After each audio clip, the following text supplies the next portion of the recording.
سیدنا عبداللہ بن عمرو رضی اللہ عنہ بیان کرتے ہیں کہ میں نے رسول اللہ صلی اللہ علیہ وسلم کو فرماتے ہوئے سنا، بے شک پہلا گروہ جو جنت میں داخل ہوگا وہ فقراء مہاجرین ہوں گے، جو فقر اور فاقے کے باوجود نافرمانیوں سے بچتے رہے۔ جب ان کو حکم دیا جاتا تو وہ سنتے اور اطاعت کرتے تھے۔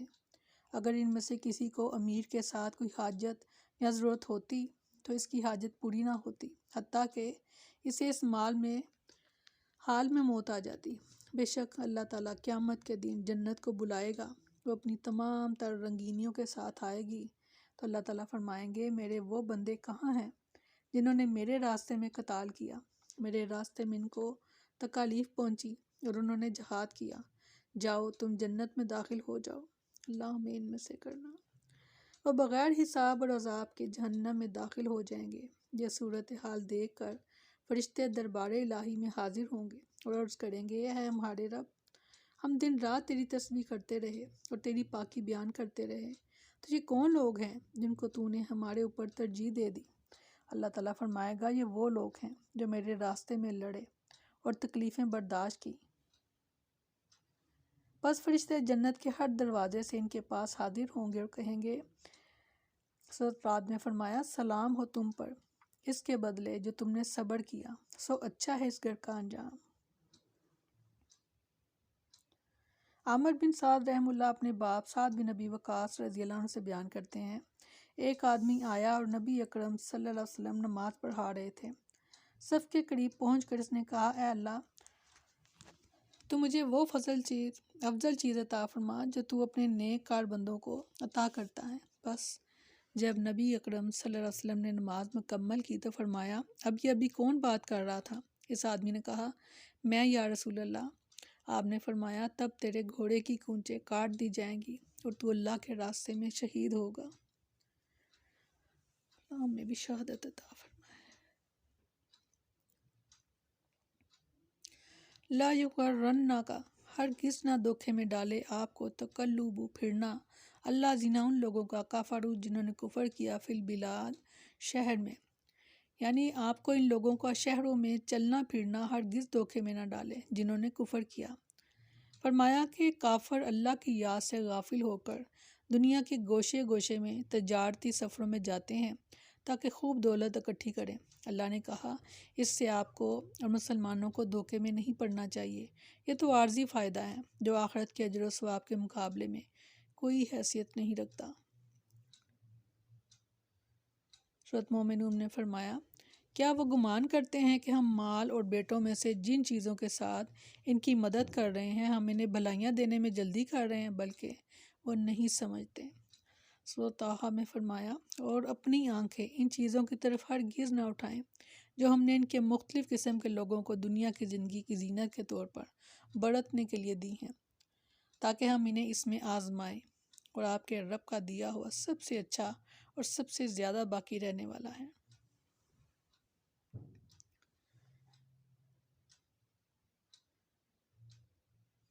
سیدنا انس بن مالک رضی اللہ عنہ بیان کرتے ہیں کہ رسول اللہ صلی اللہ علیہ وسلم نے فرمایا، اللہ نیکی کے معاملے میں مومن کے ساتھ ناانصافی نہیں کرتا، اس نیکی کا بدلہ دنیا میں بھی دیتا ہے اور آخرت میں بھی، اور کافر جو نیکیاں اللہ کے لیے کرتا ہے اس کا بدلہ اسے دنیا ہی میں پورا دے دیا جاتا ہے، اور پھر جب وہ آخرت میں پہنچے گا تو اس کی کوئی نیکی باقی نہیں ہوگی جس کا بدلہ اسے دیا جائے۔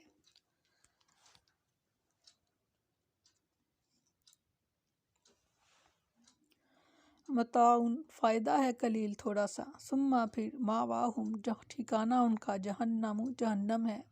وبئس المہاد، اور وہ بہت ہی برا ٹھکانہ ہے۔ فرمایا تھوڑا سا فائدہ ہے، یعنی ان کافروں کا یہ تھوڑا سا فائدہ ہے، پھر ان کا ٹھکانہ جہنم ہے اور وہ برا ٹھکانہ ہے، یعنی یہ دنیا کے وسائل، آسائشیں اور سہولتیں بظاہر کتنی ہی زیادہ کیوں نہ ہوں، در حقیقت متاع قلیل ہیں، کیونکہ بالآخر انہیں فنا ہونا ہے، اور ان کے بھی فنا ہونے سے پہلے وہ حضرات خود فنا ہو جائیں گے جو ان کے حصول کی کوشش میں اللہ کو بھی فراموش کیے رکھتے ہیں۔ یہ آیت اسی طرح ہے جیسے اللہ تعالیٰ نے ارشاد فرمایا سورہ یونس میں، کہہ دیجئے بے شک جو لوگ اللہ پر جھوٹ باندھتے ہیں وہ فلاح نہیں پائیں گے، دنیا میں تھوڑا سا فائدہ ہے، پھر ہماری ہی طرف ان کا لوٹنا ہے، پھر ہم انہیں بہت سخت عذاب چکھائیں گے اس کی وجہ سے جو وہ کفر کرتے تھے۔ سورۃ قصص میں فرمایا تو کیا وہ شخص جسے ہم نے وعدہ دیا اچھا وعدہ بس وہ اسے ملنے والا ہے، اس شخص کی طرح ہے جسے ہم نے سامان دیا دنیا کی زندگی کا سامان، پھر قیامت کے دن وہ حاضر کیے جانے والوں میں سے ہے۔ لیکن الذین، اور لیکن وہ لوگ جو اتقوا ڈر گئے ربہم اپنے پروردگار سے، لہم ان کے لیے جنات ان باغات ہیں تجری بہتی ہیں من تحتہا الانہار ان کے نیچے سے نہریں، خالدین ہمیشہ رہیں گے فیہا اس میں، نزلا مہمانی من عند اللہ اللہ کے ہاں، اما اور جو عند اللہ اللہ کے ہاں ہے خیر بہتر ہے للابرار نیک لوگوں کے لیے۔ فرمایا لیکن وہ لوگ جو اپنے رب سے ڈر گئے ان کے لیے باغات ہیں جن کے نیچے سے نہریں بہتی ہیں، ہمیشہ ان میں رہنے والے ہیں اللہ کے پاس سے مہمانی کے طور پر، اور جو کچھ اللہ کے پاس ہے وہ نیک لوگوں کے لیے بہتر ہے۔ مقصد یہ ہے کہ کفار کے شہروں میں تجارتی کاروبار، ان کی خوشحالی اور مال و دولت کی فراوانی دیکھ کر مسلمانوں کے دلوں میں کسی قسم کا حزن و ملال نہیں آنا چاہیے اور نہ ان کو نا امیدی کا شکار ہونا چاہیے۔ گو دنیا میں ان کے پاس دولت کے انبار اور رزق کی فراوانی نہ رہی ہوگی، مگر وہ اللہ کے مہمان ہوں گے جو تمام کائنات کا خالق اور مالک، اور وہاں ان لوگوں نیک لوگوں کو جو اجر اور صلہ ملے گا وہ اس سے کہیں زیادہ بہتر ہوگا جو دنیا میں کافروں کو عارضی طور پر ملتا ہے۔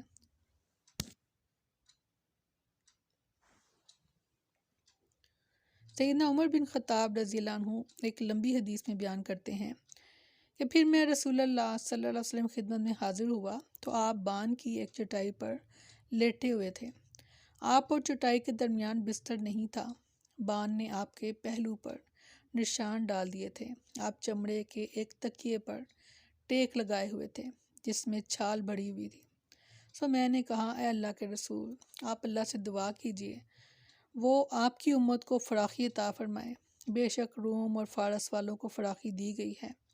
اور انہیں دنیا دی گئی ہے، حالانکہ وہ اللہ کی عبادت نہیں کرتے۔ آپ ٹیک لگا کر بیٹھے ہوئے تھے لیکن اب آپ سیدھے ہو کر بیٹھ گئے۔ فرمایا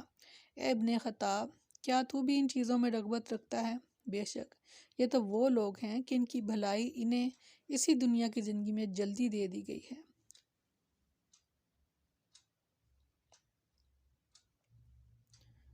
سیدنا ابو ہریرہ رضی اللہ عنہ بیان کرتے ہیں کہ رسول اللہ صلی اللہ علیہ وسلم نے فرمایا اللہ تعالیٰ فرماتا ہے کہ میں نے اپنے نیک بندوں کے لیے ایسی چیزیں تیار کر رکھی ہیں جن کو نہ کسی آنکھ نے دیکھا،